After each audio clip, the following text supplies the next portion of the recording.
The world is a mess. I inherited a mess. Whether it's the Middle East, whether it's North Korea, whether it's so many other things, whether it's in our country, horrible trade deals, I inherited a mess. That was President Trump last February criticizing the situation he inherited from President Obama. From Iraq to Libya to Syria, the U.S. is confronting crises that first blossomed during an earlier administration. Is the Trump administration fighting the last administration's wars, and is it making wise choices as it does so? Charles Krauthammer is an author and columnist. He joins us now to untangle the Gordian knot of foreign policy tonight.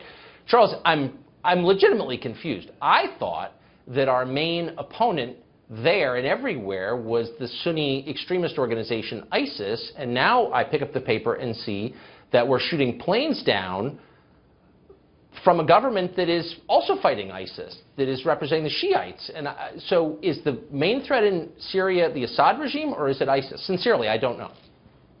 Well, this is like the last year of the Second World War. We're all fighting the Nazis, but we know they're finished. And a lot of the maneuvering in that last year was between us and the Soviet side for what it would look like after the Nazis were finished. Right now, ISIS, which is the main enemy, is about to be driven out of Mosul, which will mean that Iraq has been cleared of them. And what's going on now is the encircling of Raqqa, their last stronghold, their base in Syria. Within 6 months, probably a year, both of them will be gone. And everybody knows that. So what's going on right now in Syria is the maneuvering.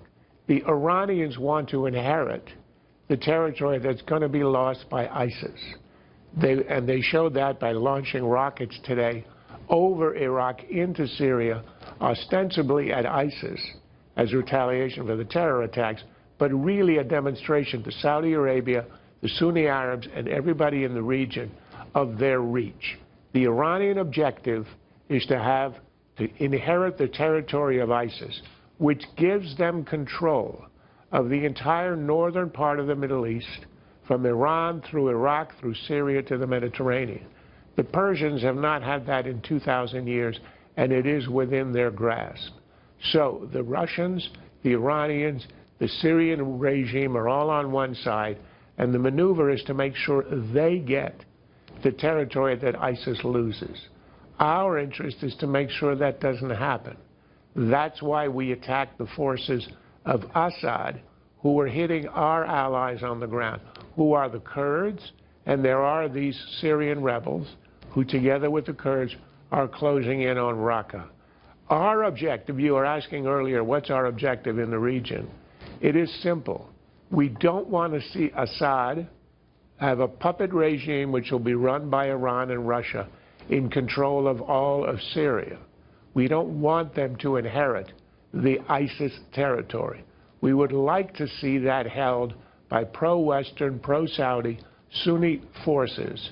And that would mean one settlement would be that you get a rump regime in Damascus running the west side of Syria, essentially, whereas the middle of Syria is controlled by the rebels.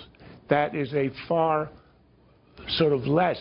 more advantageous strategic ending to all this. This, I think, is pretty high-level chess.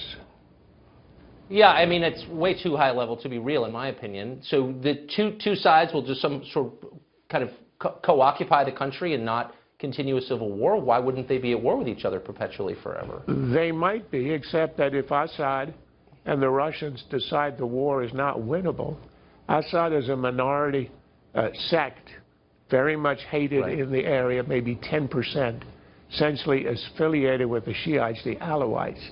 For it to control all of Syria perpetually is perpetual war. It's not in the Russian interest.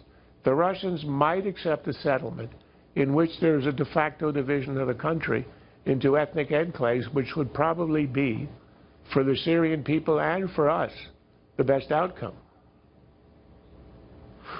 Boy, that is high level.